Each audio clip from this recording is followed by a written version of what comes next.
The psychology of money, पैसे की psychology को समझना क्यों जरूरी है।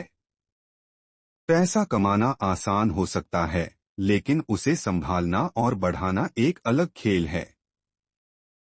कई लोग जिंदगी भर पैसा कमाते रहते हैं, लेकिन अमीर नहीं बन पाते। वहीं कुछ लोग बिना ज्यादा मेहनत के भी फाइनेंशियल सक्सेस पा लेते हैं। ऐसा क्यों होता है? इसका जवाब इस किताब में छिपा है। मॉर्गन हाउसल की द साइकोलॉजी ऑफ मनी बताती है कि पैसा सिर्फ गणित मैथ का खेल नहीं है, यह इमोशंस, व्यवहार, बिहेवियर और माइंडसेट का भी मामला है। अगर तुम्हें लगता है कि ज्यादा पैसे कमाने के लिए सिर्फ अच्छी इन्वेस्टमेंट स्ट्रेटेजी या फाइनेंशियल नॉलेज की जरूरत है, तो शायद तुम आधी सच्चाई ही जानते हो। असल में पैसा संभालने की सबसे बड़ी कुंजी है हमारी सोच और व्यवहार। इस किताब में 19 छोटे छोटे अध्याय हैं जो हमें सिखाते हैं कि लोग पैसे को लेकर कैसे सोचते हैं, क्यों गलत फैसले लेते हैं और कैसे सही माइंडसेट अपनाकर फाइनेंशियल ग्रोथ पाई जा सकती है। अध्याय 1, कोई भी पागल नहीं होता, नो वंस क्रेजी, क्यों हर इंसान पैसे को अलग नजरिए से देखता है। तुमने कभी सोचा है कि कुछ लोग पैसे को लेकर इतने सतर्क क्यों होते हैं, जबकि कुछ बेफिक्र होकर खर्च करते हैं? या फिर कुछ लोग इन्वेस्टमेंट में जोखिम उठाने से डरते हैं, जबकि कुछ बिना सोचे समझे स्टॉक्स और क्रिप्टो में पैसा लगा देते हैं? मॉर्गन हाउसल के अनुसार इसका कारण यह नहीं कि कोई ज्यादा स्मार्ट है या कोई बेवकूफ, बल्कि हर कोई अपनी जिंदगी के अनुभवों के हिसाब से पैसे के बारे में सोचता है।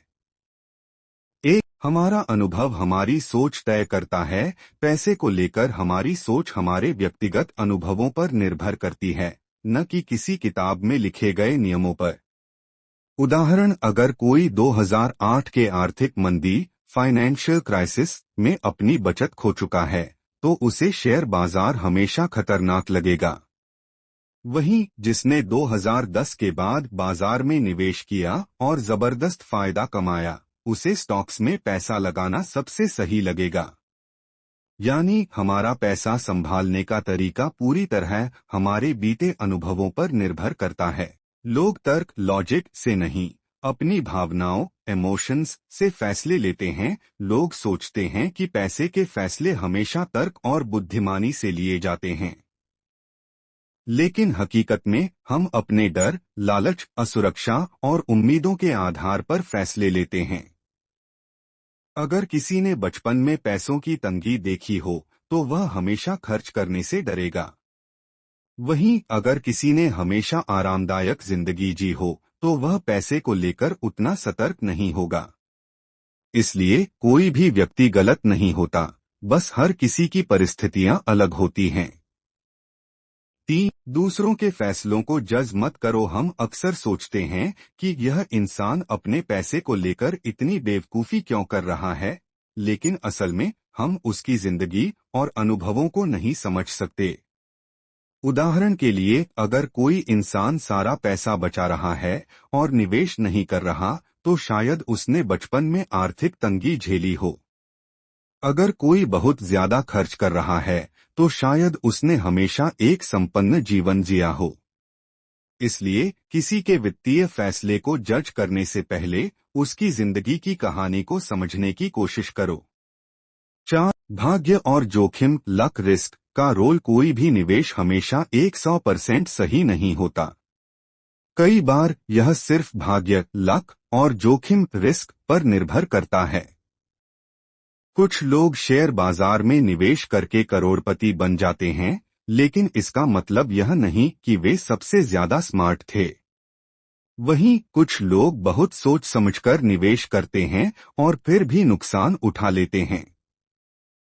इसलिए जब भी किसी की वित्तीय सफलता या असफलता देखो, तो यह मत सोचो कि यह सिर्फ उसकी मेहनत का नतीजा है। कभी कभी भाग्य भी बहुत बड़ा रोल निभाता है। इस अध्याय से क्या सीखने को मिला? हर इंसान का पैसे को देखने का नजरिया अलग होता है, क्योंकि हर किसी का अनुभव अलग होता है। लोग हमेशा तर्क से नहीं बल्कि अपनी भावनाओं और अनुभवों के आधार पर वित्तीय फैसले लेते हैं। किसी के पैसे के फैसले को जज मत करो, क्योंकि हर कोई अपनी परिस्थितियों के अनुसार सोचता है। भाग्य और जोखिम दोनों का वित्तीय सफलता में बड़ा हाथ होता है। हर किसी के लिए एक ही निवेश रणनीति या पैसा संभालने का तरीका सही नहीं हो सकता। अब सवाल ये उठता है, क्या सिर्फ मेहनत से अमीरी आती है या इसमें किस्मत का भी बड़ा रोल होता है? अगला अध्याय इसी सवाल का जवाब देगा। अगर आप इस वीडियो को देख रहे हो तो आप भी पैसों का मनोविज्ञान समझकर अमीर बन सकते हैं। बस एक बार इस किताब को पूरा पढ़ लो। क्या तुम्हारे पैसे को लेकर लिए गए फैसले भी तुम्हारे अनुभवों पर आधारित होते हैं? कमेंट में बताओ।